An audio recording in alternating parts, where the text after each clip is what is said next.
चादर पर जो कुरान लिखा हुआ है, अब इस चादर का हुक्म क्या है? बाज़ दफ़ा हम बड़ी इत्तिबा में और मोहब्बत में यूं आते हैं कि अगर कुरान पाक बिलफर्ज खुला हुआ हो, आप में से कोई बंदा उसको कमर कर सकता है? अदबन नहीं ना करते, इसलिए कि वो कुरान है। ये चादर अब चादर नहीं है, ये चादर कुरान है। ये चादर क्या है?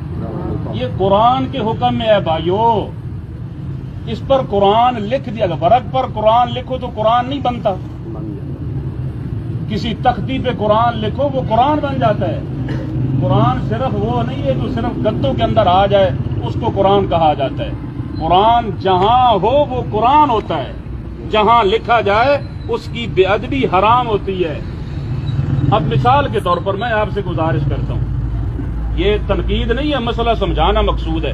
आप कुरान पाक ले आए, कुरान पाक को खोल कर यहां रख दें। कोई रखने के लिए तैयार है? नहीं। जहां मैयत के पांव आ रहे हैं वहां कुरान रख दें। कोई रखने के लिए तैयार है? नहीं। इसलिए हर बंदा समझते कि वो कुरान है, मैं कैसे रखूं? इसको आप कुरान क्यों नहीं समझते यार? इस पे कुरान नहीं लिखा हुआ। ये देखो, ये आपके सामने लिखा हुआ है सूरह क्या नाम उसका, आयतुल कुर्सी।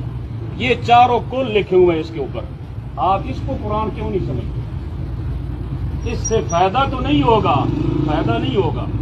अगर फायदा होता तो ये आज तक बातें किताबों में दर्ज होती। फायदा नहीं होगा, डालने वाले बहरहाल गुनाहगार होंगे। इसलिए कि कुरान की ये बेअदबी है और हम इसको करते हैं मोहब्बत में आकर। बहुत सारे हजरात मेरी मस्जिद में आते हैं, पूछते हैं कि वो जी चादर जो लिखी है वो कहाँ है। तो मैं उनसे अर्ज करता हूँ, वो चादर क्यों डाल रहे हो? सादा चादर मैयत पे क्यों नहीं डालते आप? कुरान वैसे अगर वर्कों के अंदर हो, क्या वर्कों को आप अलग-अलग मैयत पर डाल देते हो? नहीं डालते। चादर को क्यों डालते हो जो कुरान पाक से लिखी हुई है? कुरान पाक दर्ज है वहां। तो जहां कुरान के अल्फाज लिख दिए जाएं, सूरत लिख दी जाए, आयात लिख दी जाएं, भाइयों वो कुरान के हुक्म में चली जाती है, वो तो कुरान है।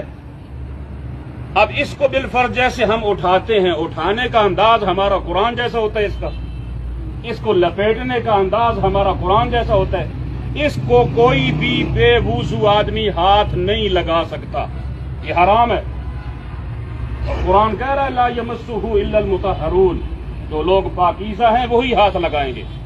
अगर बेवुजू आदमी हो इसको लगा नहीं सकता हाथ। इसी तरह आप जब मस्जिदों से ये चादरें ले आते हैं उस वक्त वो लोगों का वुजू होता है। किन का वुजू होता है? कोई वुजू नहीं होता। मेरे भाइयों, इसकी जानिब आप जरा तवज्जो से और पूरे ध्यान के साथ तवज्जो फरमाएं। इसकी जानिब इंतहाई तवज्जो की दरख्वास्त कर रहा हूं कि ये चीजें हमारे पालिए नहीं होनी चाहिए। मोहब्बत अपनी जगह पर है। मैंने मसला अर्ज किया है कि अगर वो वर्क पर लिखो तो कोई डालने के लिए तैयार नहीं है, इसलिए को कुरान की बेअदबी समझता है। और अगर वही कुरान किसी क्या नाम उसका कपड़े पे आ जाए, आप उसको कुरान क्यों नहीं कहते? उसको क्यों नहीं चूमते आप? इसलिए कि हमने ये समझ लिया है कि ये चादर कुरान अब नहीं रही। आयु ये कुरान है, इस पे कुरान की आयात लिखी हुई हैं, पूरी सूरतें लिखी हुई हैं। ये कुरान ही के हुक्म में चला गया है। अब इसको कोई बेअदबी के साथ नहीं उठा सकता, कोई बेवुजू इसको हाथ नहीं लगा सकता। कोई भी पांव की जानिब, मिसाल के तौर पर जिंदा आदमी हो, जिंदा आप सो रहे हैं, पहले आप डालें अपने ऊपर कोई दूसरी चादर, उसके बाद फिर वो चादर डालें जिसके ऊपर कुरान लिखा हुआ है। वो डालने के लिए तैयार है? नहीं तैयार। इस मोहब्बत में ये अंदाज अच्छा नहीं है। मोहब्बत कीजिए, अल्लाह जुल जलाल वल इकराम उस मोहब्बत में और इजाफा नसीब फरमाए। कुरान पाक के साथ मोहब्बत कीजिए, लेकिन जरा संजीदगी के साथ बहुत सोचिए।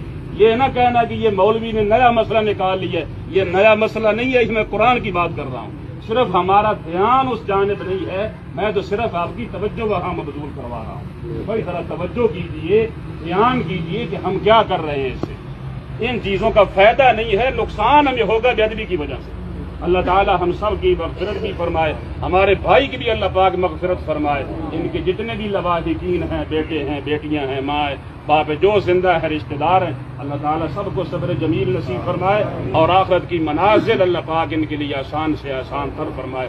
اب آپ کی مرضی ہے، اس کو جہاں آپ ڈالتے رہیں، کیونکہ میں نے تو ڈالی نہیں ہے، نہ میں اتاروں گا۔ حضرات محترم، مرحوم روح سلیم کا اگر کسی کے ساتھ لین دین